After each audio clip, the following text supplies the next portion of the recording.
In this world, there are several different species roaming the planet, each with their own special strengths and abilities. And then there are humans like Light who are pretty much useless. One day, Light leaves his home in hopes of becoming an adventurer and heads to the big city so he can sign up. Upon arrival, he meets one of the receptionists there and she helps him through the registration process. Since this is his first time registering at the guild, she tells him he will be starting at F rank, and just to make sure Light won't be completely worthless, she asks him if he at least has a gift he can use, and Light excitedly informs her that his ability is gacha gambling. The receptionist freezes up for a moment because she doesn't think she heard him right, but it's exactly what it sounds like. Light has the ability to summon a gacha wheel, and by pressing it, he gets a random item each time. He wants to give her a demonstration, so he pushes the button, and the item he receives is a bent fork. Okay, let's hear him out. That one was probably just a fluke, so he tries again, but this time he just gets some food. And it's not even the good kind either. The receptionist sighs and politely tells Light he's never making it out of F rank with an ability like that. Light asks her if there is any work he can accept as an F ranker, and she directs him to the bulletin board where all the available jobs are posted. But on top of being useless, he's never been to school, so he doesn't know how to read. The receptionist understands his struggle, so she takes out a list and tells Light that the best options for him at the moment are the firewood gathering, soil hauling, or landscaping jobs, but the pay is barely scraping minimum wage, so he won't earn much from it. Light says he'll happily do it, so later that day, he is out doing as much manual labor as his little body can handle. And by nightfall, he has barely earned enough money to cover his lodging expenses. However, as he is walking down the street, a group of beastmen happen to be passing by, and they immediately clock Light as a victim, so they intentionally bump into him and steal his money. Light begs them to give it back because without it, he's going to have to spend the night on the street. But the beastmen don't care, and frankly, neither does anyone else since regular humans are at the bottom of the species hierarchy, so no one is willing to stand up for him. Light sits in the mud while all the people passing by call him useless trash for no reason, until eventually, someone actually stops to lend him a hand. Light takes the woman's hand thinking she's a fellow human, but when he realizes she's an elf, he recoils in fear because he thinks he's about to be taken advantage of again. The elf tells him he doesn't have to worry, and to prove it, she gets down on her knees in the mud just to hug him. Light can hardly believe that an elf would treat a human like him with such kindness, but she doesn't seem to be lying, so Light decides to go along with it. She introduces him to the rest of her party members and explains that they are the Concord of Tribes, a party that incorporates members from all 9 races across the world with the goal of eradicating discrimination among races. The leader is a beastman named Guru, and the elf's name is Sasha. They already got members from most of the different races, so now the only thing they need is a human to become their 9th member, and that's why they want to ask Light to join their party. This all sounds good on paper, but of all the people they could get, they really had to choose the powerless and defenseless 12-year-old boy to join their special party. At least there's no baby oil this time. From then on, whenever Concord would go on a mission, Light would join them as their baggage handler, but he's still just as useless as he was before because not even 10 minutes in, he almost gets one-shotted by a giant snake monster. Fortunately, Drago and Sasha manage to save him before anything bad happens, but Sasha tells him he really needs to get his act together because this is one of the world's most dangerous dungeons and literally anything in here could kill him, so he needs to make sure he sticks close to the team. Light apologizes for his mistake, but Sasha doesn't want him to feel too bad about himself, so she just asks him to come closer so she can check if he's hurt or not. While she's busy looking after Light, the others come over and start teasing Sasha for always doting on Light any chance she gets. They are done here, so the group continues moving further into the dungeon with Light in the center so nothing bad can happen to him. But once they get to a narrow section of the path, Garu says this will be a good place to stop. Light assumes he means he wants them to take a break, so he sets his bag down and starts making some tea for everyone, but Drago tells him that won't be necessary because they are actually here to banish him from the party. Light can't believe what he just heard, so he asks them if this is some sort of prank, but literally everyone in the party, including Sasha who was being so nice to him a minute ago, suddenly does a 180 and calls Light an ugly, brainless, good-for-nothing human. Light doesn't understand what's going on, so they all explain to him that they've been pretending to like him this entire time, and that whole thing about wanting to get rid of discrimination. That was a total lie. In fact, they are some of the most racist people you'll ever meet, so they've been dying to get rid of Light since the day he joined them. If that's the case, then Light asks why they even bothered asking him to join in the first place, so Guru tells him they were only after him because of his skill. Light doesn't understand what he means since his gacha skill is as useless as it gets, but while that may be true, it's similar to the skill of the Mastro, and the Concord's higher-ups were interested in seeing if Light's skill would evolve into something that's actually useful, so they were told to be nice to him until then, even though they didn't want to. However, those same higher-ups recently decided that Light was a lost cause, so now the party has no reason to act like they care about him in the slightest. Light can't wrap his head around everything they just said, and the group realizes they might have let too much information slip, but it's not like it's going to matter soon, because Light isn't leaving this dungeon alive. His eyes go wide as soon as he hears them say that, and a second later, Garou uses his claws to slash him across the face, making it very clear that they really do intend to kill him. He takes off running to get away from them, but they all just laugh and tell him that even if he did manage to escape, he'd just end up dying to a random monster in the dungeon. With that said, they think it'll be much more fun to kill him with their own hands, so Sasha takes her bow and shoots him through the thigh to stop him from escaping. They are all enjoying the sound of Light's terror-filled cries, and Garou begins beating him up to get him to cry some more. But the others tell him to quit it because their cover story is meant to be that Light was killed by a surprise monster attack, so they can't give him any suspicious injuries. Light desperately tries to crawl away because he doesn't want to die here. But with his leg injured like this, Garou tells him there's no way he's going to escape. Even so, he continues trying to get away, and as luck would have it, he managed to trigger a teleportation trap. The trap sends him straight to one of the deeper floors, so Light is now safe from the Concord members, but that doesn't mean he is going to survive this. He is well aware of how weak he is, so he knows he's a goner the second a single monster shows up. He tries coming to terms with the fact that this is the end of the road, but he doesn't understand why all this happened to him. For the past 4 years, all the members of Concord had treated him with respect and kindness, but it all turned out to be a lie. They were just using him because they thought he was a maestro, and when they found out he wasn't, they tried to kill him laughing in his face. He absolutely refuses to let them get away with that. No matter how hard it is, he swears that he will make it out of here alive and kill them all, even if it's the last thing he ever does. However, just then, Light hears something walk up behind him, and to his horror, he finds a level 1000 stone chimera staring him down. Even the strongest adventurers only have a few hundred levels, and he has never seen a monster like this before, so that must mean he was teleported to one of the lowest parts of the abyss. As the monster approaches him, he practically pisses himself in fear because he knows there is no way he can beat this thing. All he has right now is his Gacha ability, and has a terrible track record when it comes to being useful.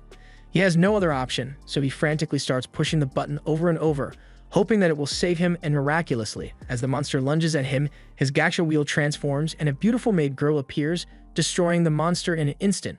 Light is speechless after what he just witnessed, so he just sits there as the girl walks up to him. She kneels before Light and puts her hand on his cheek to heal his wound because she couldn't bear the sight of such scars on his beautiful body. Light is amazed because all the pain is gone now.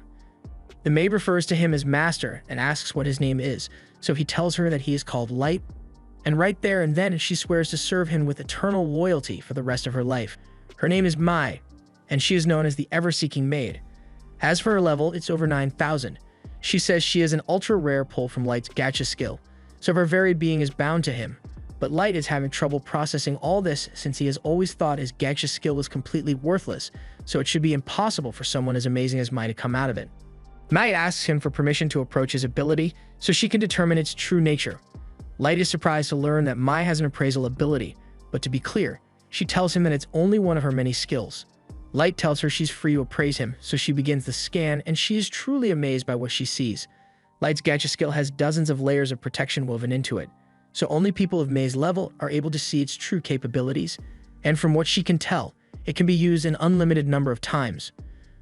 The rewards that it generates depend on the surrounding mana density and go all the way from ranks like EX and Super Ultra Rare to Normal and Error. Light doesn't really understand what Mai is talking about, so she explains that there is always mana present in the atmosphere. But the mana density on the surface is quite low, which reduces the chances of unlocking a useful reward like Mai to almost zero. However, in the deepest part of a dungeon like this, the mana density is incredibly high, so the probability of a successful summon shot up exponentially. Mai assumes Light must have intentionally ventured down to the depths of the dungeon to bring out the true potential of his gift, but that couldn't be further from the truth. He came down here with people he thought he could trust, but they all ended up betraying him. They slashed his face, shot him in the leg, and laughed at him the entire time they did it. All Light ever wanted was to give his family a better life, but they tried to kill him just because he's a human. He begins yelling that he will never forgive them for as long as he lives, but Mai pulls Light into a hug for comfort because she hates seeing him so sad. She knows she could never understand the suffering Light must have felt, but she knows how to make him feel better. She assures Light that as soon as he gives the order, she will have the heads of those backstabbers lined up on the floor within the hour, but he gets up and tells her she can't do that. Mai tells him that scoundrels like those people do not deserve mercy, but he didn't tell her to wait because he thinks killing them would be wrong. Rather, it's because he wants to be the one to get revenge with his own two hands. He fell for their trick and nearly died at their hands because he was too weak to defend himself, so he wants to become strong enough to make sure nothing like that ever happens to him again. He knows it sounds far-fetched for a weakling like him to say he wants to be strong, but Mai doesn't think it's impossible at all. She swears that if he wants to become strong enough to exact revenge on his own, then she will do everything within her power to make that happen. We cut to 3 years into the future, and right in the middle of the Abyss dungeon, Light has used his gacha skill to build an entire nation and summon an army of powerful servants who are so down bad for him that they pay good money to get a cup of his bathwater. As he and May walk down the halls, she gets really annoyed by all the fairy maids constantly trying to get Light's attention, but Light doesn't see it as a problem since it's just a sign of their devotion to him. They head out into the city to greet Light's people, and everyone here truly loves and respects him as their leader. One even brings up that the monthly sweet supply is running low, and Light promises to look into getting some more. He thinks it might be a supply chain issue since the city has way more people now than it did 3 years ago, so he will have to adjust things to satisfy the increased demand. In the meantime, Light asks May if she knows what the other super elite servants he summoned are up to right now, so she tells him that Oyuki is busy napping out the area around the Abyss, and Ellie has been busy researching new magic to help Light achieve his goals. He's grateful that everyone is doing so much to help him out, but May didn't mention anything about Nezuna, so he wonders what she's been up to lately. May explains that Nezuna is just patrolling the inside of the castle for now, but it's not because they need added security inside, it's because she's too dumb to help with anything that doesn't involve fighting. Meanwhile, inside the castle, we see Nezuna cheerfully strolling through the hallways without a care in the world, but as long as she's not causing trouble, they usually just let her do whatever she wants. As for Light, it is now time for his daily training session, so he goes to meet with one of his elite summons, Jack. Even though he has all these powerful subordinates to protect him, he still wants to be strong enough to handle things on his own, so he often goes out to spar with Jack, and after 3 years of this routine, he is capable of going blow for blow with him. Back in the castle, Nezuna is still walking around aimlessly until she happens to run into a few of the maids handling cleaning duty for today. She tells them she's on a super important patrol mission right now, and the maids all tell her that she's doing a really good job, but they are really just trying to flatter her into doing them a favor. And it's working. Now that she's in a good mood, they tell her that there's a special place that they'd like her to patrol for them, and Nezuna agrees to listen to their request without a second thought. A few minutes later, Nezuna knocks on the door to Light's bedroom, but to her surprise, May is the one who answers. She asks Nezuna what she's doing here, and Nezuna proudly states that she's on patrol, which is technically true. But now that she thinks about it, she wonders what May is doing in Light's room in the first place, since he's supposed to be training with Jack right now. May tries to make up an excuse and says she was just cleaning Light's room for him while he is away, but while she was talking, Nezuna manages to slip inside, and it definitely doesn't look like May was doing much cleaning in here. In fact, if Nezuna had to guess, she'd say May was rolling around on Light's bed and sniffing his pillow until a moment ago. May panics and says that was just part of her special bed-making technique, and Nezuna doesn't question how dumb that sounds for you in 1 second, so she starts praising May for doing such a good job. Speaking of jobs, she finally remembers that the fairy maids asked her to deliver a message to May, and it basically says they are tired of her keeping Light's room to herself all the time because they want to clean his stuff too. Nezuna doesn't really understand what the big fuss is about, but May receive the message loud and clear, so she gives Nezuna a little reward for her trouble and sends her on her way. Now that she's done delivering the message, she heads down to the pastry shop to buy herself a treat with the money May gave her, and afterwards she happens to run into Oyuki on one of the terraces. Nezuna is surprised to see her here since she thought Oyuki was out on a surveillance mission, but she just keeps mewing, so Nezuna has no idea what she's saying. Light is usually able to decipher what those mews are meant to mean, but Nezuna's best guess is that Oyuki wants Nezuna to destroy the entire forest for her for no reason. Nezuna would definitely do that too, if no one corrected her, so Oyuki is forced to break character and speak normally to tell Nezuna that she just came to deliver a section of the map that she completed. Nezuna laughs and tells Oyuki she should have just said that from the beginning, so she takes the map and heads off to continue her patrol. Her next stop is the throne room, and after making sure there's no one around, she starts hugging Light's throne because she hasn't gotten to see him at all today. But while she is doing that, she suddenly hears a loud crunch sound, and to her horror, she realizes that she just broke the wing off one of the throne fixtures. She's going to get in a lot of trouble if anyone finds out about this, so she frantically fixes it just enough so it will break as soon as someone else touches it, and then she bolts out of there. Outside, Light and Jack are finally done with their training session, so they call it a day and head to the baths to relax. Jack tells Light he is getting really good at controlling his body, and there aren't many people down here who are strong enough to keep up with him anymore. The same probably goes for the people on the surface, but he reminds Light that he shouldn't let himself get too cocky, because they don't know what might be waiting for them on the surface. Light says he understands that he needs to be prepared, and he promises not to let his power go to his head so there will be no mistakes when the time comes for his revenge. Meanwhile, May has called the 4 fairy maids who gave Nazuna that message into her office, and she does not seem happy. She asks them if they know why she has summoned them here today, and they try to feign ignorance, but then May reads out their letter word for word, and she already got Nazuna to tell her that they were the ones who wrote the letter, so there's no way for them to weasel their way out of this mess. They all shuffle backwards and start apologizing for what they wrote, but they try to downplay their actions by saying they only did it out of concern for May. They say they know she's been busy lately, so they wanted to lighten her load by taking over the cleaning of Light's room for her, and maybe sniffing a pillow or two while they were at it. But that's not the point. May is also disappointed by the fact that they made Nazuna do their dirty work for them, since she might have considered it if they had the guts to deliver their message in person.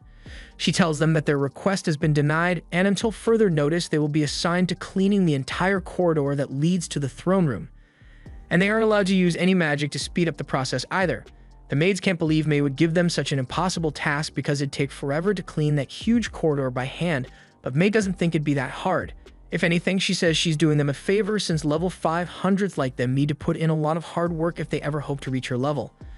Additionally, May informs them that she is heading to the surface soon on a mission for Light, so the 4 of them are going to have to pick up the slack while she's gone. Later on, the 4 maids gather in their room, and they are really upset by the fact that May is punishing them for making a simple complaint. They don't think it's fair that she's the only one who gets to bask in Light's scent, but May is the strongest of them all, so there's no way they can stand up to her. Prime suggests that they could try poisoning her, but Hifuma already looked into that, and May is immune to all forms of poison, so there's no way it'd work. They all resign themselves to defeat and start groaning about how much they want to clean Light's room and sniff his bed. Hifumi takes it a step further and says she wants to use one of Light's used forks, but hearing her say that out loud makes it sound weird, so the others all call her a degenerate and say she's taking it too far. Hifumi defends herself and says everyone here would probably do the same thing if they got the opportunity, and they can't deny it, so they really are just as bad as Hifumi. Now that they think about it, May isn't much better than they are either, since she was all up in Light's bed earlier today, and the fact that she was the first one Light summoned means that for who knows how long she and Light were alone in the dungeon together. And at the time, Light's level was so low that he wouldn't have been able to defend himself from any monsters, so he was probably clinging to May the entire time. They'd all go mad with jealousy at the thought that May might have done indecent things with Light at some point, and Hifumi comes up with the bright idea of turning their jealous energy into a curse, so they all sit at the table and begin chanting over and over for May to die. Unfortunately for them, May has been standing outside their door this entire time, and she could hear every word they just said about her, so she asks them if they have anything to say for themselves. The 4 cower behind the table and begin telling May that they would never actually wish for anything bad to happen to her, but May clearly heard them praying for her death, so she asks what that was about. The group eventually admits that they were just jealous because May was summoned first and got to spend a lot of alone time with Light because of it, but May tells them that nothing indecent happened between her and Light. It took around 3 months for Light to summon Oyuki, and in that time May was busy teaching him about martial arts and world history, so no debauchery took place. The girls are relieved to hear that, but then May continues speaking and tells them that she had originally come here to apologize for giving them such a harsh punishment earlier, but after what they just did, she thinks she may need to be even harsher than before. She tells them that they will now be required to clean the entire throne room in addition to the corridor. The 3 kneel at May's feet and beg her to reconsider because there's no way they'd be able to clean the giant throne room by themselves, but May tells them they shouldn't have thought of that before they decided to prey on her downfall. They are forced to get to work immediately, and at this rate, they might have to work through the night to get it all done. But while Hifumi was dusting off the throne, the wing of the broken fixture falls off, and they all go silent as they realize just how screwed they are. All the while, Nazuna is lying in her bed without a care in the world. The next morning, Light heads outside and meets Oyuki, Nazuna, and Ellie out by the front gate. Nazuna is particularly excited to see Light since she didn't get to talk to him at all yesterday. Light wants to go straight to the point, but just then a rockhound appears out of nowhere, and even though Light is strong enough that it isn't a threat to him, he still begins trembling with fear a little because he remembers the day he nearly died to one of these. The others are enraged that a mere hound would dare to frighten their lord, so they start discussing plans to wipe its kind from existence. The hound didn't even do anything yet, but it can tell that one wrong move would spell its doom, so it lies down on the floor and starts whimpering for its life. Light tells the others that there's no need to get so upset because he's fine, and he even goes over to pet the hound to show them that it doesn't bother him. He apologizes to the hound for scaring it so much, and if he hadn't stepped in, they'd have actually wiped out its entire species without hesitation. They ask Light if there's a reason he told them to meet him out here, and he says May told him everything is ready for the mission, so they can finally head out to exact his revenge. Meanwhile, elsewhere in the world, Garou is walking through a Beastman town, and as the Beast hero, everyone here is fawning over him. In fact, this one dude in the back even offers to pimp out his own sister, but Garou isn't interested right now. Just then, he spots a poor human sifting through the trash for something to eat, and this kid was nowhere near Garou, but he decides to take a detour just so he can knock the child to the ground and spit on his face for fun. Afterwards, Garou and his team of lackeys head to a private room so they can begin glazing him. Figuratively, of course. They tell him they think it's amazing that he went from a poor beast slum child to the frontrunner to become the next chief. Even the current village chief has acknowledged his power, so they ask him how he managed to get this far. Garou brags that he just uses his instincts to pick out the best jobs for himself, like that one he took 3 years ago. He got paid a lot to pretend to be part of a race unification party, and all he had to do was finish off a human who was suspected of being a master. He never actually confirmed whether Light was dead or not, but with how weak he was, there's no way he could have survived down there on his own, so he thinks it'd be best to just forget about the brat. However, a moment later, May walks into the room asking about Light. Garou's lackeys yell that she has no right to speak to him like that, but Garou says it's fine because he would like to hear what business she has with him. May explains that she's a maid serving Lord Light, and she makes up a story claiming that Light is of noble blood and she has been searching all over the continent for him.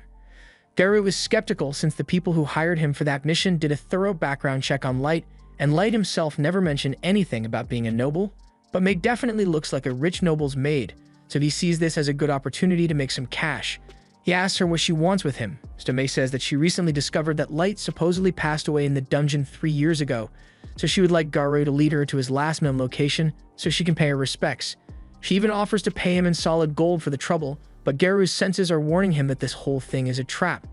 It seems way too fishy that she's willing to pay so much just for them to lead her into the dungeon, but since May looks like an ordinary human female, Garou brushes off his concerns because there's no way a human would be able to beat him. He agrees to lead her to Light's last known location, but he says he's not doing this for the money, he's doing this because Light was a good friend of his, and he wants to help out in any way he can. May knows that everything he just said is complete BS, but she has to stay in character, so she thanks him, and a month later, the group is closing in on the spot Light went missing. However, Garou has no intention of actually fulfilling the terms of the agreement, so as soon as they get there, he plans to attack May and let her die the same way Light did. Once they arrive at the spot, May falls to her knees in despair at the thought of how hopeless Light must have felt back then. Meanwhile, Garou tries to spin a story about Light getting attacked by a monster and falling into a teleportation trap before anyone could save him. But as he is speaking, several of his men begin blocking off the exit so May won't be able to escape once they attack. They are just about to pounce on her. But May suddenly says that if only she had been with Light from the start, then he wouldn't have been tricked and betrayed by such lowlives. As soon as he hears her say that, Garou panics and backs away because no one aside from the other Concord party members and the higher-ups know about what really happened here. He demands to know how she found out about that and accuses her of being a spy from one of the other races, but May feels insulted by that statement. She is and will always be a maid dedicated to serving Lord Light with all her being, and for Garou to suggest that she's anything is a crime punishable by death. Garou feels a terrifying pressure coming from May, and even though she's just a human, his instincts are telling him to get the hell out of here right now. However, just as May was able to lose her cool and plaster the wall with Beastman blood, Light shows up and tells her to stop because Garou is his prey to deal with. Garou and his men were stunned. None of them had heard Light approaching. Garou couldn't believe his eyes. He hadn't even considered the possibility that Light could have survived. Light Casual says he is back to get his revenge, but Garou begins to laugh because he thinks it's hilarious that a level 15 human like Light thinks he is strong enough to get revenge on someone like him who is level 150. Garou has no idea how Light managed to make it this far, but he's sure that if he kills Light and brings him back now, then he will be promoted to chief in no time. Light sighs and asks him if he's really not going to ask him how he managed to survive before resorting to violence, but Garou just assumes Light got lucky and was saved by May after he was teleported, which is actually exactly what happened. Garou orders his men to attack Light, so two immediately charge forward to strike, but before they could get too close, their heads are suddenly divorced from their bodies by May. Garou's remaining men couldn't even keep track of May's movements, so they are starting to freak out, but Garou tells them to calm down because he's sure that was just a fluke. Meanwhile, Light thanks May for taking the initiative to protect him, but he says he can handle things on his own from here, so he just wants her to guard the exit and make sure no one leaves. Garou tells his men there's no need to worry because they can't possibly lose to a pair of inferior humans, but Light is starting to get sick of listening to Garou go on and on about how he is so much better than humans when in reality, he is the weak one here. Garou doesn't believe that for even 1 second because it is well known that all humans are weak and have little mana compared to the other races, so they could never be weaker than Light. If that's what he truly believes, then Light asks him why 2 of his men have their heads rolling on the floor if they are all stronger than him, but Garou just dismisses that as a careless mistake. He and his goons then proceed to jump at Light, so he calmly closes his eyes and proceeds to dog walk them while barely lifting a finger. Garou falls to the ground wide-eyed because he just got hit harder than ever before, and he couldn't even see it coming. Light stands over his body and asks him if this is really the best he and his so-called superior race can accomplish, but Garou can't stand the fact that Light is looking down on him, so he decides to use his trump card and smashes a necklace to the ground, summoning a level 500 Fenrir to take care of Light for him. He proudly yells that this is the end of the road for Light, but Light tells him that level 500 is still way too weak to be a challenge for him. Garou thinks Light must have gone insane from fear. There's no way he could possibly defeat a Fenrir on his own. He tells him to get down on his knees and beg if he wants a painless death. Light can see that the power difference here hasn't sunk in yet, so he sets his staff aside and tells Garou he won't move from this spot, so he is free to hit him with his best attack. Garou is still convinced that Light must be bluffing, so he charges up his Fenrir's Howling Beast Blast and hits Light with enough energy to vaporize a small fortress. However, when the dust settles, Light is still standing, unharmed and unmoved. He thinks it's a little embarrassing that Garou was bragging so much about an attack that barely did anything. He also thinks it's weird that Garou keeps calling his summon a Fenrir when it's barely strong enough to be classified as a Fenrir puppy. He then pulls out a summon card and says he will show Garou what a real Fenrir looks like right before summoning a wolf god. This is a level 9000 Fenrir that goes beyond anything Garou has ever seen in his life, and after Light orders it to take care of Garou's summon, it literally just blows some air in the direction of Garou's wolf, and it is suddenly frozen in a block of ice. Seeing Light casually pull out a wolf that was able to no-diff his summon finally makes Garou realize how screwed he is, but Light tells him the wolf god was just for show, because he could have taken care of Garou's summon on his own if he had wanted. And to make the difference in strength absolutely clear, Light enables his status screen to show Garou that he is currently level 9,999. He is absolutely terrified now because he didn't even know levels could go up that high, and he is starting to think that Light is an imposter. But it's not like it matters whether this is the real Light or not, since he's definitely going to kill Garou with how things are going. He throws down his weapons and his pride and begins begging Light to spare his life. He says he was just following his country's orders and he never would have betrayed him otherwise. He looks up, hoping that Light will have mercy on him. But before any of that, Light says he has a few questions for Garou. First, he asks him about the masters that his higher-ups asked him to find, but Garou says he doesn't actually know what they are. Light then asks him why those same higher-ups ordered Garou and the others to kill him after confirming that Light wasn't a master, but Garou really doesn't have any information. He just did as he was told. Light then asks the rest of the beast men if they know anything about the masters, and they all lie that they do in hopes of getting Light to spare them. But in the next moment, May slices them all to bits for daring to state falsehoods in front of Lord Light. Light then turns back to Garou and says he has one final question to ask, but in case he was thinking about lying, he should know that May's eye of judgment can tell whether he is being honest or not, and he won't like what happens if she finds out he is lying. Since Garou's intuition is so sharp, Light asks him if he thinks it would be possible to win a war against the surface nations as he is now. Garou gulps in hesitation, but he eventually tells Light that his incredible strength would certainly give him an advantage early on in the battle, but he would eventually lose. He is still only one person, so winning an entire war against nations that have countless soldiers, weapons, and items at their disposal would be practically impossible. Garou thinks Light will be upset by the answer he just gave, but Light can tell that Garou was telling the truth and he already expected as much. However, he says there's something he wants to show Garou, so he pulls out a teleport card and transports both Garou and May to the throne room. Garou covers his head in fear because he doesn't know what Light has planned for him, but when he opens his eyes, he is left speechless as he sees Light's army in all their glory. Light walks up to his throne, and once he is there, he asks all of his subordinates to display their levels so Garou can see how powerful they truly are. To Garou's horror, he finds out that most of Light's army is above level 5,000, and even the weakest ones are still level 1,500. Now that Garu has seen his true military power, Light asks him if it would be possible to win a war against the surface with an army like this, and the look on his face tells Light all he needs to know. Now that he has confirmed that he can win as a reward, Light says he will forgive Garu for all the pain he caused back then. Psych, Light says he is going to put Garu through constant suffering that will make him beg for death, and Garu knows there is nothing he can do about it, because at this point, Light might as well be a god of destruction. The next day, Light returned to his hometown to find his family and bring them to his dungeon city, but unfortunately, by the time they arrived, all he found waiting for him was a pile of rubble and decaying flesh. Apparently, the village had been destroyed roughly 6 months ago by some unknown forces and no one was spared. Light searches the village for corpses so he can hold a proper funeral for them. And to his relief, he doesn't find any bodies belonging to his siblings, so he believes they must still be alive out there somewhere. However, his parents weren't so lucky. Gold asks Light if he is alright since this must be very difficult for him to process, but he says he will be fine.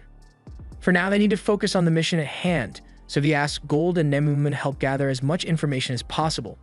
While they may now know that their military is strong enough to contend with the world's forces, it would be foolish to march into war right away, so he wants to find out more details regarding the strength of each nation. Additionally, he is fairly certain that the destruction of his hometown had something to do with the fact that he was suspected to be a master, so he wants to find out what a master is and why it is worth shedding so much blood over. If he finds out that this is just a case of some wealthy bastards getting greedy for power, then he swears that he will burn the world to ash and then force-feed the cinders to the people behind all this. Gold understands why Light is so angry, but he warns him to keep his rage in check once they are around other people, because the energy he is releasing could kill a regular person instantly.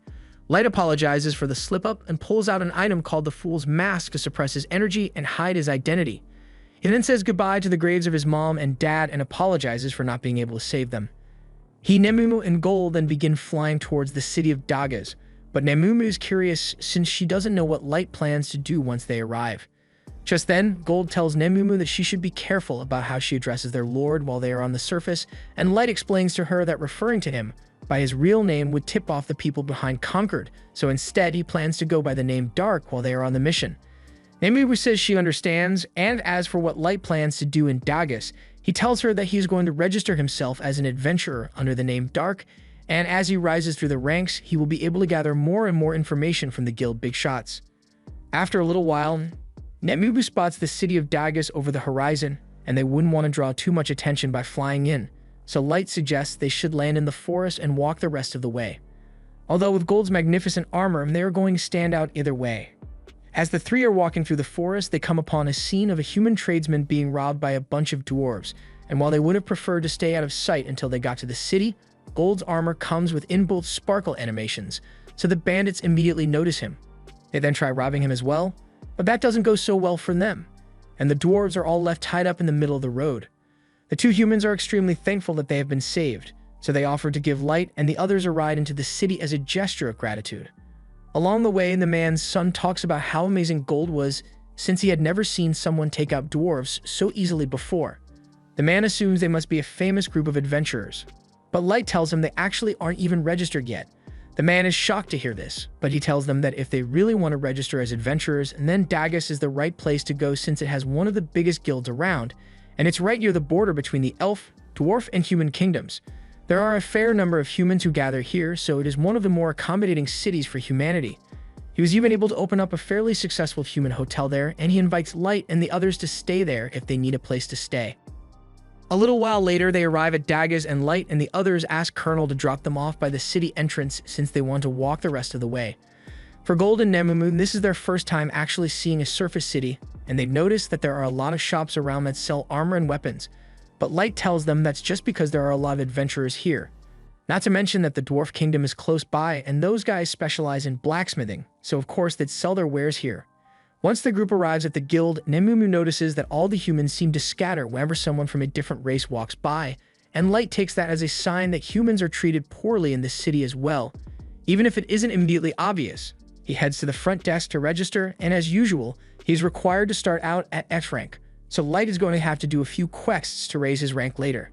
But before that, they need to find a place to stay, and Light recalls Colonel mentioning that he owns a hotel, so he and the others decide to head there.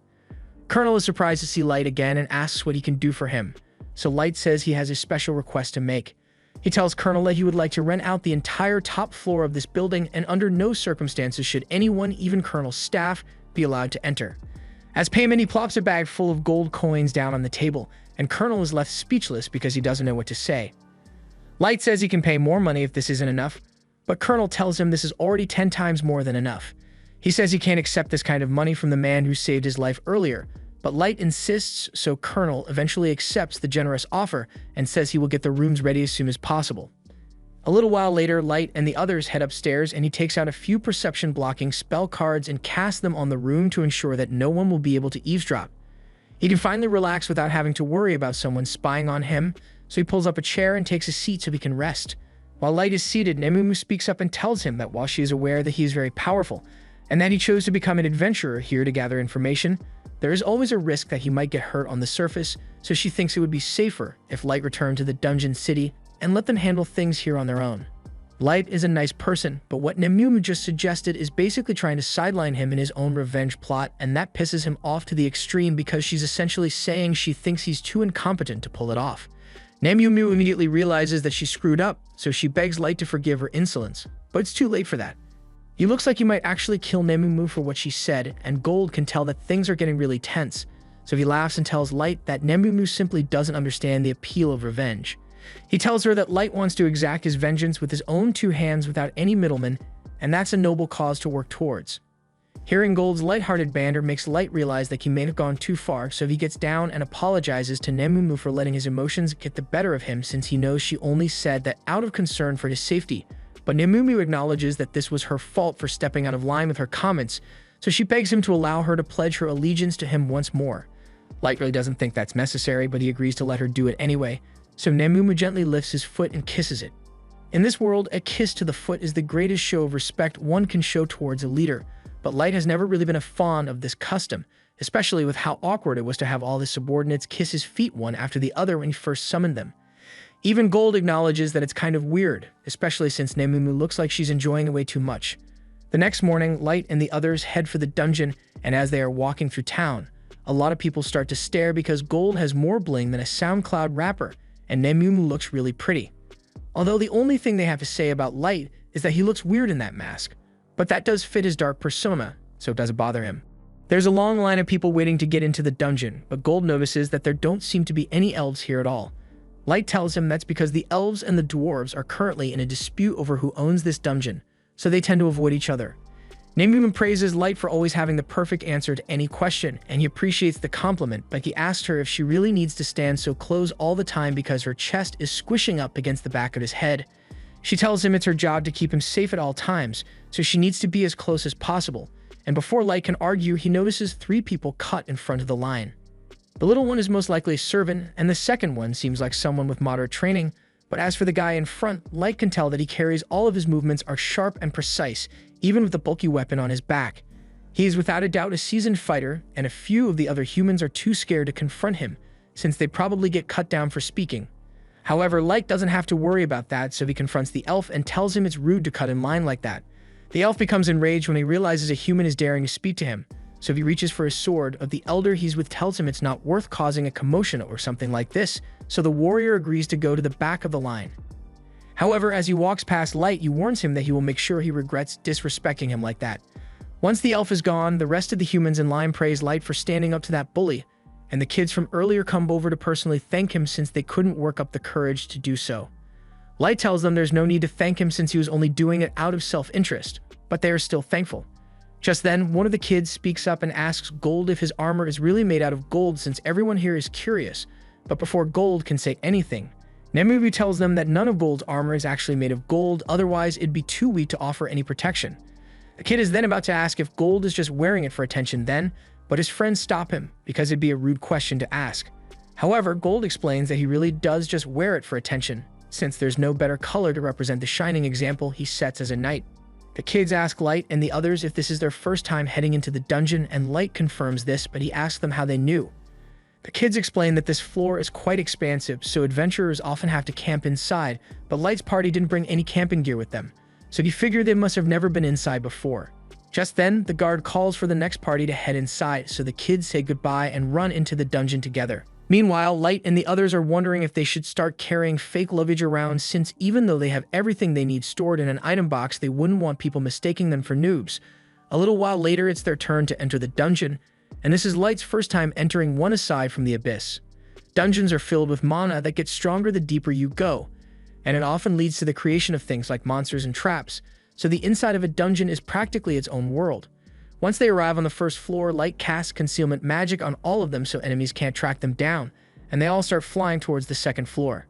Meanwhile, that elf from before is busy taking his anger out on a bunch of orcs because he can't believe a human would dare to speak to him in such a manner. His name is Kito, and he says he is a legendary hero from the Elf Kingdom with the blood of a master flowing through his veins, so he deserves respect. He says that would never have happened if his level wasn't so low, but Yenny tells him that a level of 1,500 is already way higher than the usual level cap for elves, but Kito says it's not enough because he needs enough power to obliterate all the fools who mocked him. Yenny tells him he sympathizes because he also wants to get revenge on the idiots who refused to acknowledge his research and exiled him, so he would be more than happy to use that research to help Kito level up even further. Meanwhile, Light and the others have already made it down to the third floor, and they just finished dealing with a large horde of orcs.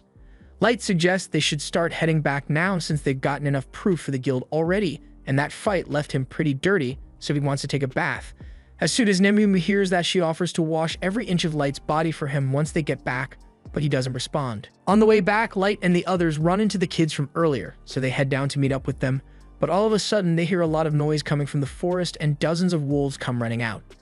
The kids tell Light they need to retreat since they won't be able to fight the wolves, but Light tells them the wolves aren't what they need to worry about because there's an even bigger threat heading their way, a giant quad-scythe mantis. The kids can't believe what they are seeing since the mantis monster species was supposedly exterminated 10 years ago, and there's no way they can handle one on their own. The leader asks Mia to try hitting the mantis with some magic as a distraction, but he knows that won't be enough, so he desperately turns Light and the others and asks them to help disorient the monster so they can all escape together. However, after hearing that the kids plan on retreating, Light asks if that means they won't mind if he takes it for himself. The kids think he's crazy because a mantis like that has got to be at least level 500, but Light tells them there's no need to worry because he and his friends are more than capable of dealing with it. Gold steps up to take the first swing at it, and to his surprise, the mantis is actually able to block a bunch of his strikes without suffering much damage, so its claws must be sturdier than he thought. Light decides to go up next and launches a fire arrow straight at the mantis, but before it could connect, the mantis parried it and sent it right back at Light.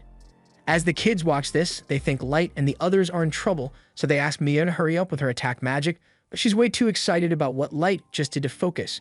He just used combat-grade magic without having to use an incantation, and she didn't even know that was possible. The others don't know much about magic, so they can't tell what counts as impressive or not, but they Light and his friends. However, Gold tells them they are better off sitting this one out, and as an added bonus, he says he will give them a little lesson about what it means to be a knight.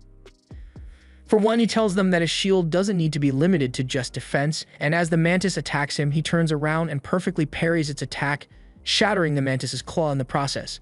He then tells them that a knight must never miss an opportunity to strike. So while the mantis is still reeling from the pain of losing its claw, Gold rushes behind it and chops off one of its legs. Light then comes in with more fire arrows, but this time, as the mantis deflects them, the arrows simply change trajectory and fly into its back. Light has taken control of the arrows, so now, no matter what the mantis does, they will always hit their mark.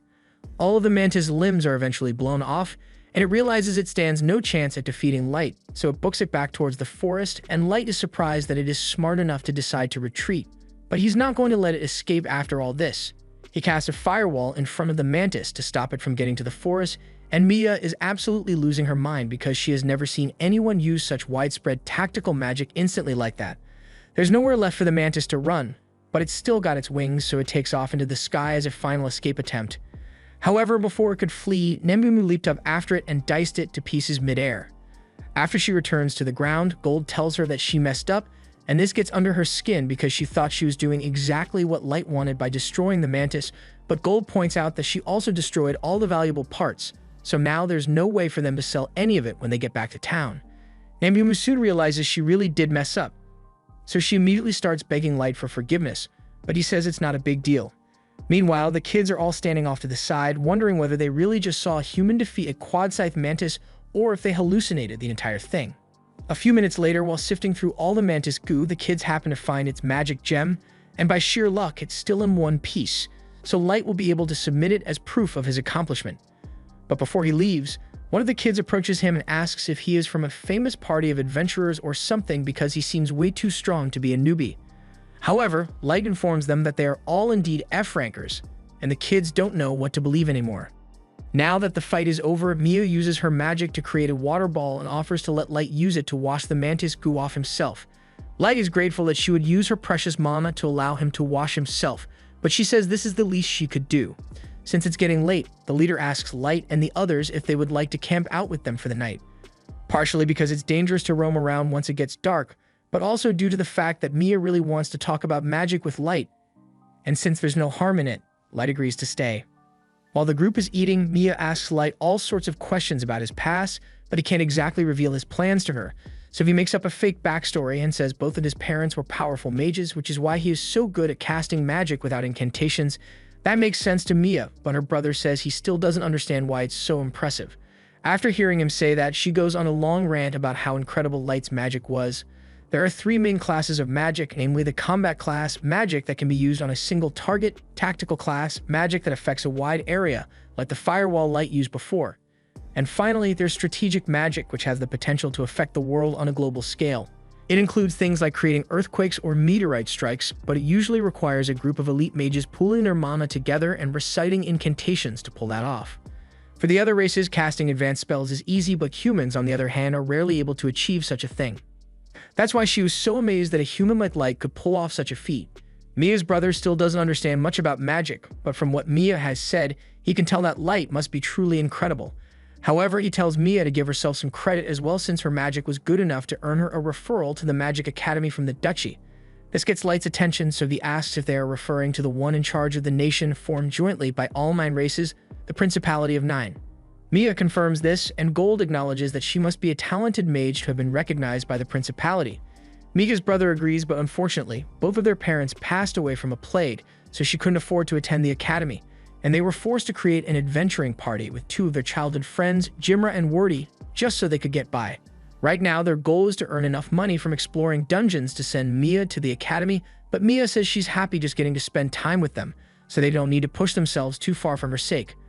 Her brother assures her that he won't do anything reckless, and seeing Mia and her brother talk like this reminds Light a lot of the time he used to spend with his little sister. Just then, Mia and her brother ask Light why he decided to become an adventurer, so he makes up a story and tells them his parents died in a fire, and he was left with severe burns, so he is searching for a magic potion to heal himself. That sounds really rough, so no one knows what to say anymore, and Jimra doesn't like all the tension, so he gets up and asks if Gold and Nemumu are dating. Nemumu immediately becomes defensive and says she would never date someone like Gold, and Gold is much calmer about it, but he says he has no interest in a woman as immature as Nemumu. While those two are arguing, elsewhere in the dungeon, Kido is busy cutting down orcs to get Yannick the research samples he needs for his experiment to surpass the level caps imposed on each race. And now that he has enough magic material ready, he says all he needs is a human guinea pig, and Kido knows exactly who he wants to hunt down for the experiment. Some time goes by and Light heads to the guild to exchange his latest haul of magic stones. A large crowd forms around him because they've never seen someone return with so many magic gems. After Light and the others defeated the Mantis, they earned quite the name for themselves in the city, and people now call their party Black Motley. The receptionists have started treating them a lot better lately, and Light is happy to be receiving all this attention since it was his goal from the beginning. As he and the others are walking towards the dungeon, he is suddenly called out to by a man on the road, and Nemumu immediately becomes defensive, but the guy says he isn't looking to cause any trouble. He says his name is Sullivan, and his buddy over here is Gilbert. They heard that Light and his party were able to defeat a quad-sized mantis and made it all the way down to the 5th door, so when he saw him walking by, he just had to talk to him. Just then, the rest of Gilbert and Sullivan's party tells them it's time to head into the dungeon, so they say goodbye to Light and head inside. Light thinks it's nice that he is giving hope to the other humans in town, but there is no shortage of other races who are envious of Light's power and believe he is a fraud. He kind of expected them to refuse to accept his accomplishments, but he's just going to have to force them to acknowledge him by showing undeniable results. Once he enters the dungeon, he tells Gold and Nemumu that he plans to head back down to the 5th floor today, but before that, he happens to spot the kids from before, so he decides to head down to say hello. Mia and the others are surprised to see Light since it has been a while since they last ran into each other, but Mia's brother says this is perfect timing since there's something Mia has been wanting to give him. Mia is a little nervous about it at first, but she hands Light a little clamshell with some ointment she made herself. She remembers him mentioning that he has severe burns all over his body, so she made it to help relieve the pain a little. Light is really grateful for the kind gesture, though it does make him feel a little bad for lying to her about having burns. To make up for it, he decides to return the favor and pulls out one of his items as a gift for Mia. It's a bracelet, and it looks really nice, so Mia isn't sure she should be accepting something that's so valuable. Light tells her that her gift really warmed his heart, so he wants her to have it as his way of returning the favor. She happily accepts the gift and tells Light she will treasure it forever, but after Light and the others depart, Nemumu asks him if he's sure it was wise to give her an SS-class item so casually. That bracelet was a wishing bracelet, and depending on the will of the weather, it can make a small miracle come true, so Light figured it would be a great gift for someone like Mia. A little while later, they arrive on the 5th floor, and it is absolutely covered in snow. This works out in their favor since the snow will act as great cover, so Light tells Gold and Nemumu that they are in charge of hunting Yenis while he's gone, and then he activates a teleportation item, sending him back to his throne room in the dungeon city. There he has a nice cup of tea and asks his team how the revenge operations are coming along. Ellie tells him that she has almost gotten everything ready, so they will be able to move on to the next phase before much longer. Light is happy to hear that, so he tells Ellie she is free to use whatever resources she needs to make sure things progress smoothly, and in the meantime, he would like Mei to continue managing affairs here in the Abyss and Akuki to continue scouting. Just then, Mizuna asks him if there's anything he wants her to do in the meantime, and Light doesn't really know what to say because Mizuna is pretty useless when it comes to anything other than defeating monsters, but he also doesn't want to make her feel left out, so he says she is to remain on standby to protect the city in case a powerful bad guy shows up. That's good enough for her, so she swears that no one will get hurt on her watch, and Light can't wait for the day that his plan can go into action because he wants to savor the miserable look on Sasha's face when he confronts her. Meanwhile, elsewhere in the dungeon, Gilbert and Sullivan had set up camp and were keeping watch while their party members slept. At one point, Sullivan needed to go pee, so he stepped in the forest for a moment, but by the time he came back, he saw Gilbert's decapitated head lying on the ground with Keto standing over him. The other two were also killed in their sleep, and Keto makes it clear that he is doing this out of pure hatred for the human species as a whole. Sullivan is enraged by what Keto has done, but he is smart enough to know that he stands no chance against him. So he throws down a smoke bomb and starts running away so he can make it back to the guild to report what happened. He thinks he has a good shot of escaping since most magic is useless unless you know where your opponent is. However, he suddenly gets hit in the back with something, and as he looks up, he sees Keto riding on a magical hoverboard. He is then knocked out a moment later by Yannick, and he scolds Keto for killing all the humans since he was very specific about capturing them alive. Kaido doesn't see the problem since it shouldn't matter if he killed a few lowly humans, and it's not like Yannick actually cared about their lives either, but he needs as many test subjects as possible because his research is currently unstable and Sullivan is bound to die from side effects long before Yannick perfects it, so they need to find some more human guinea pigs. A little while later, up on the surface, Nemumu is arguing with the guild receptionist to try and get Light promoted, but while the receptionist is aware how strong Light is, they already made an exception to promote him from F to D rank recently, and not enough time has passed for them to consider another exception.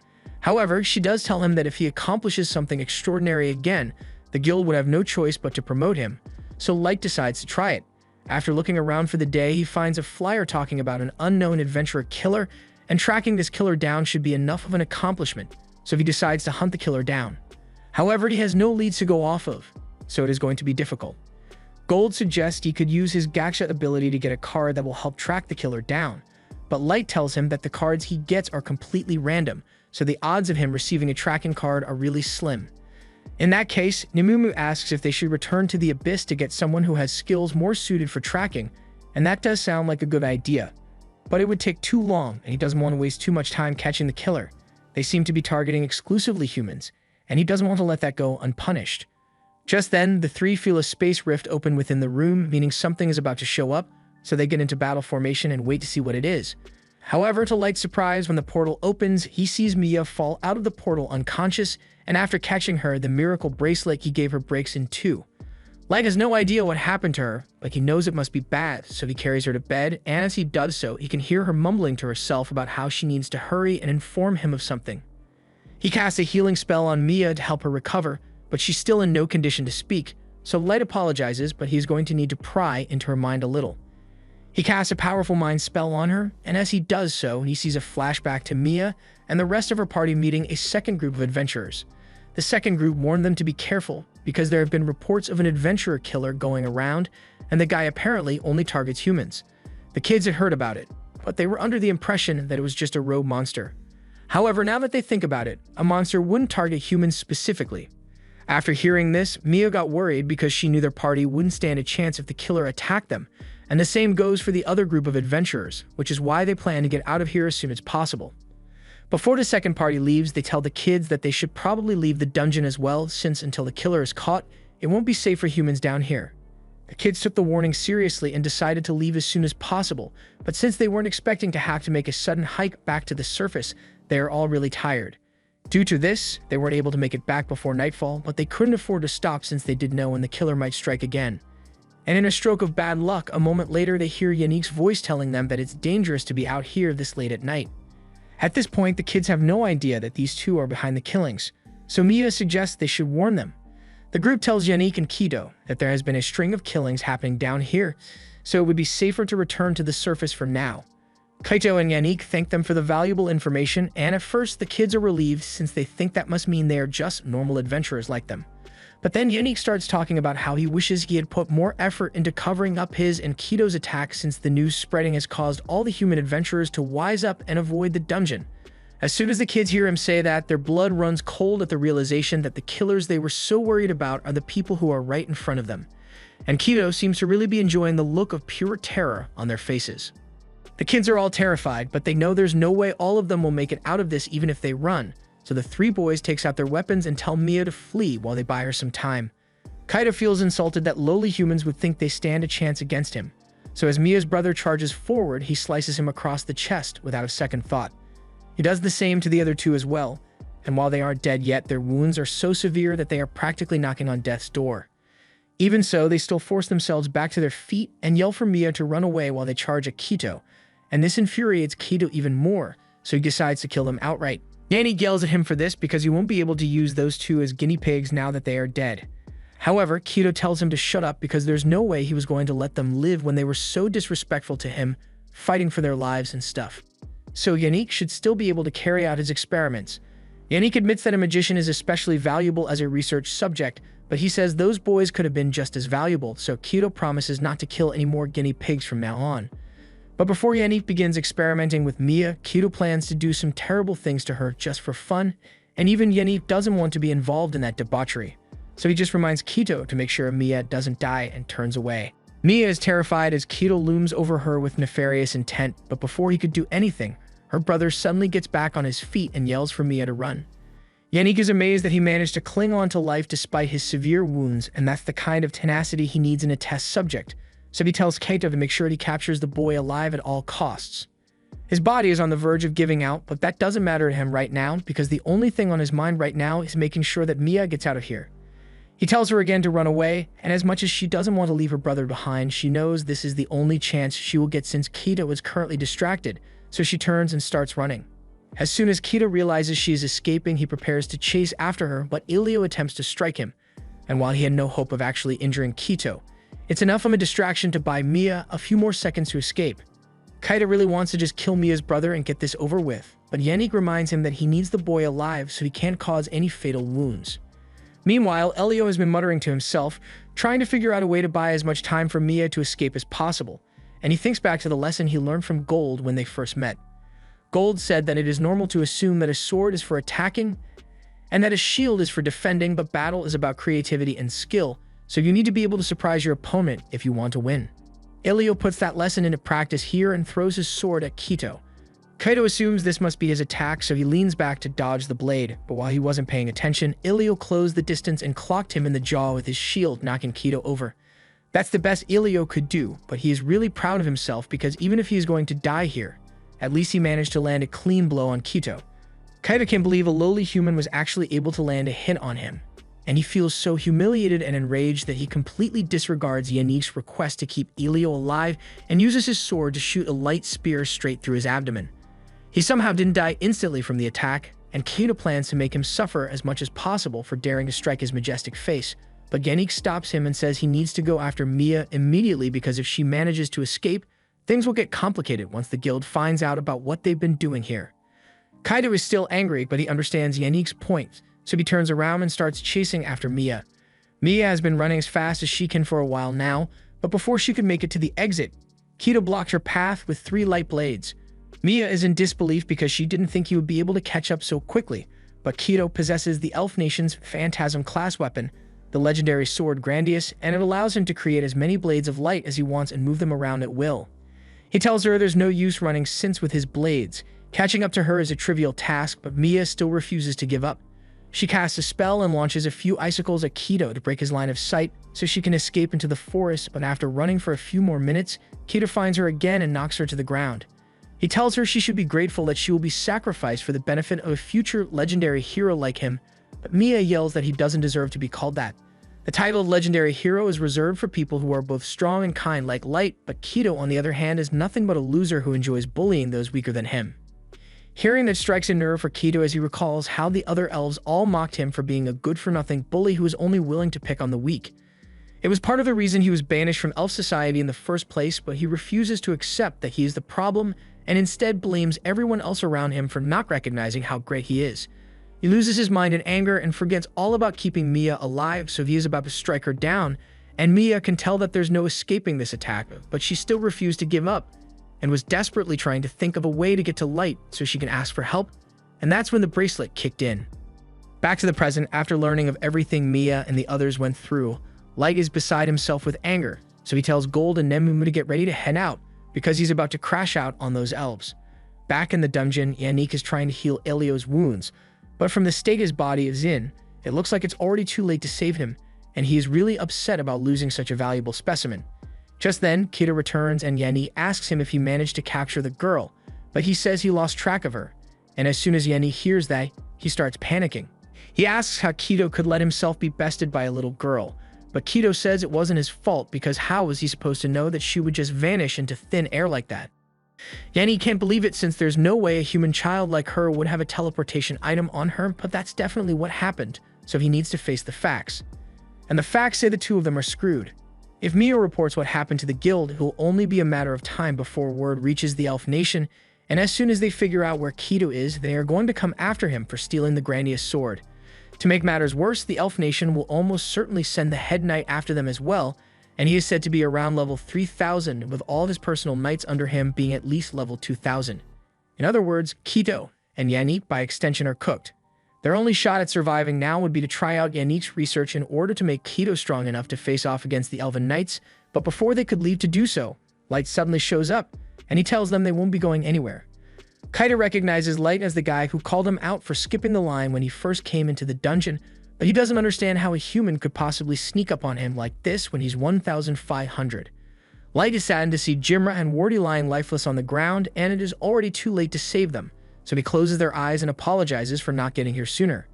Gold then grabs Ilio's body and he seems to have some life left in him, so Light might still be able to save him.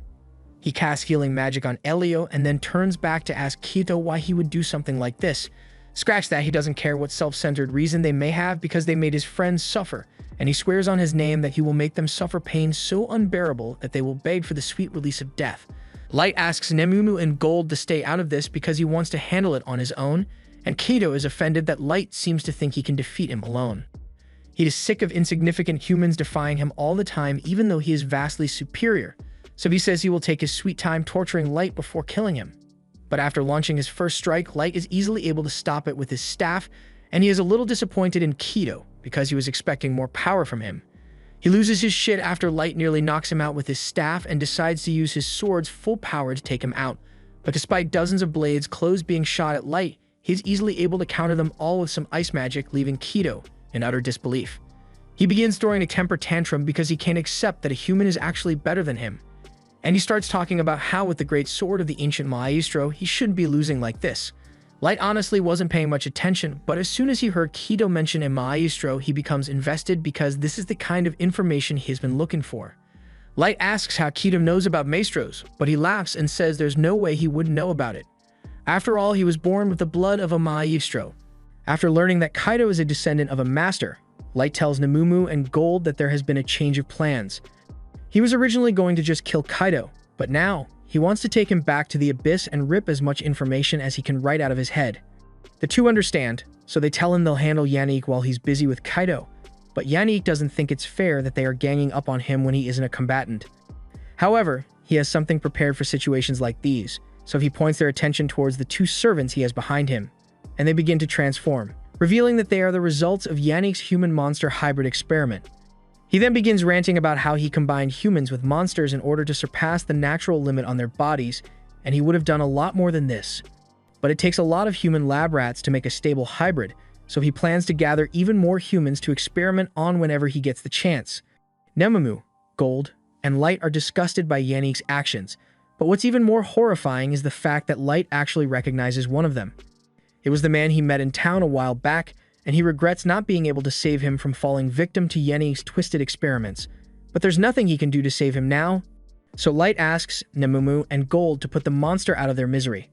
Nemamu and Gold effortlessly slice through the hybrids' bodies to put an end to their suffering, but Yannick still has that smug look on his face and tells them they haven't won yet.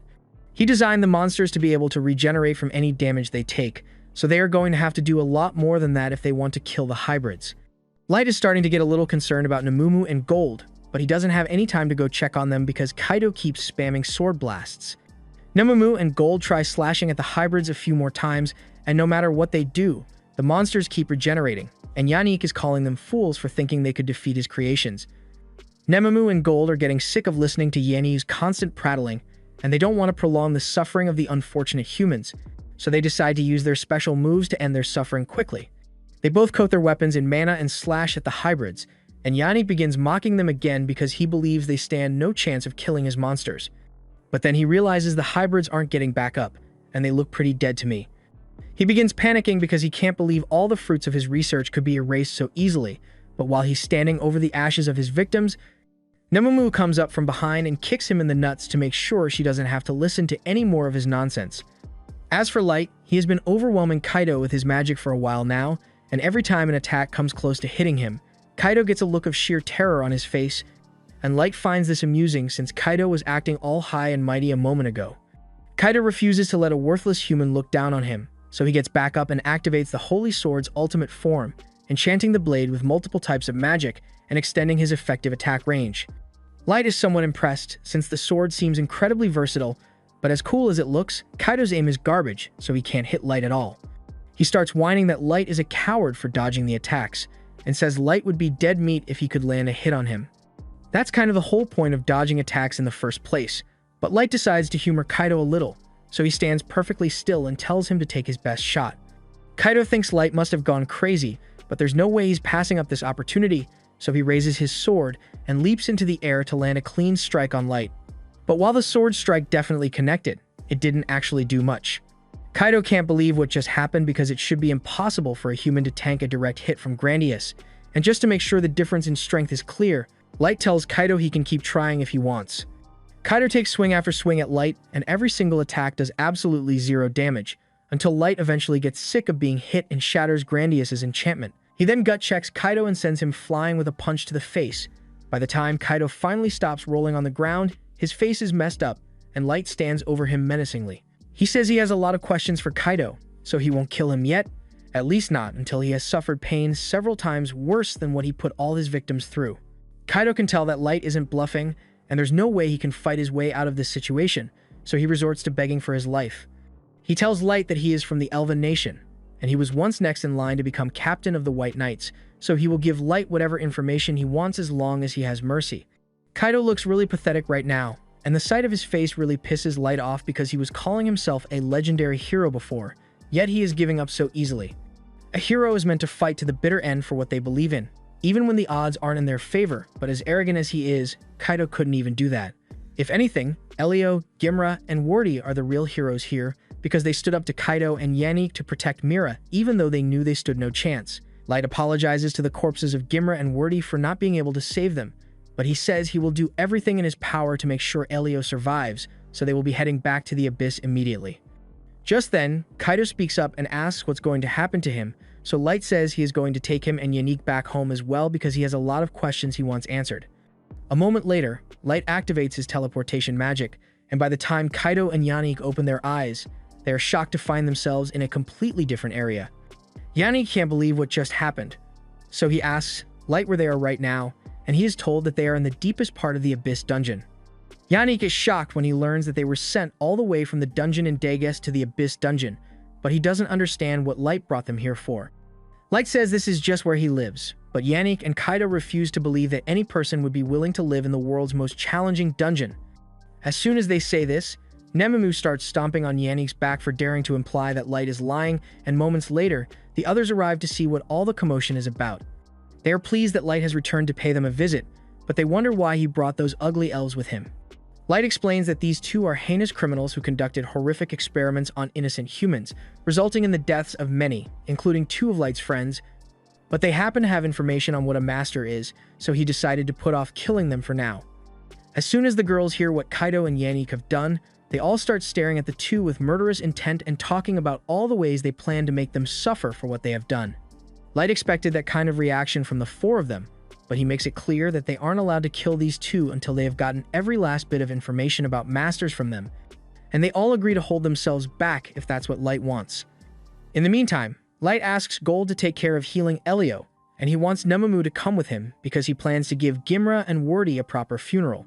He is about to turn to leave, but all of a sudden, Yannick begs him to wait and pleads with Light to reconsider punishing him because this whole thing was Kaido's fault.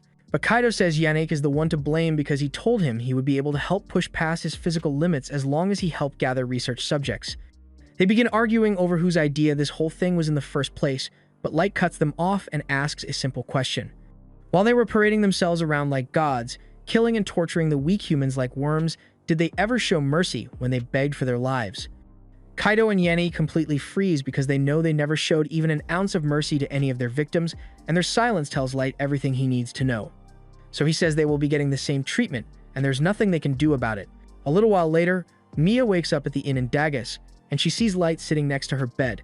So she asks him what happened since the last thing she remembers is being chased by Kaido. Light tells her that he and the others happened to find her just as the adventurer killers were about to capture her, so they brought her back to the inn so she could rest. Light also tells her that they managed to heal Elio's injuries and save his life as well, but when she asks what happened to Gimra and Wordy, he unfortunately doesn't have any good news to share. He hands her a lock of their hair and tells her that Gimra and Wordy died from their injuries before he could get there. And Mia is devastated by the news, but she is still very grateful that Light came to help, since without him, she and her brother never would have survived. Light gets up to give her some time to sort out her feelings, but he does feel a little guilty because times like this make him wonder if using his strength solely for the purpose of revenge is really the right thing to do. The next morning, Light heads over to the guild to report the adventurer killer incident and provide all the relevant information. However, he leaves out the part about him taking Kaido and Yanni into custody, so the guild still thinks they are out there somewhere. As a reward for the valuable information Light provided, as well as for saving two potential victims, he and his party are officially promoted to C rank. Later on, Light sits down to have a chat with Mia and Elio, and he asks them what they plan to do now, so Elio tells him they are going to quit adventuring and move back to their hometown. Light asks why they want to quit since he's sure they could find another party to team up with, but while that may be true, it wouldn't feel right to form another party so soon after Gimra and Wordy died. Besides, they also need to take what's left of them home so they can hold a funeral for their beloved friends. Light understands the sentiment, but he asks what Mia plans to do about her magic studies since the whole reason she became an adventurer in the first place was so she could earn enough money to attend the academy. Mia says she's going to focus on self-studying for the time being, and she is going to work hard so that by the next time she runs into Light, she is no longer a novice. After Mia and Elio leave, Light decides to head back to the Abyss to see how things are going over there, and upon arrival, he is greeted by May and Ellie. He asks them for a status update on their investigation, and May presents him with a file containing everything they were able to learn from Kaido and Yannick. Apparently, descendants of a maestro are known to have an easier time leveling up, and there is a legend that says if a maestro is left unchecked, it could lead to the destruction of the entire world. This revelation gets Light curious about how powerful a maestro must be to have the potential to destroy the whole world single-handedly, but unfortunately, they don't have any more information on the topic. What they have learnt so far came from a conversation Kaido had with the captain of the White Knights a few years ago, and even though Ellie used her forbidden magic to extract as much of the memory as possible, it was still severely fragmented, so they couldn't learn much. Light asks what condition Yannick and Kaido are in now, so Ellie opens a portal to show him, and those two look like they've been through hell. Since there's no more information to be gotten, Light decides it's time to get rid of them, so he summons a creature called Dead Man's Banquet, and it devours Kaido and Yannick in incredibly brutal fashion. Now that that's been taken care of, he asks Ellie how things are going with her other operation. She cheerfully tells him that all preparations are complete so he can begin his revenge on Sasha whenever he wants.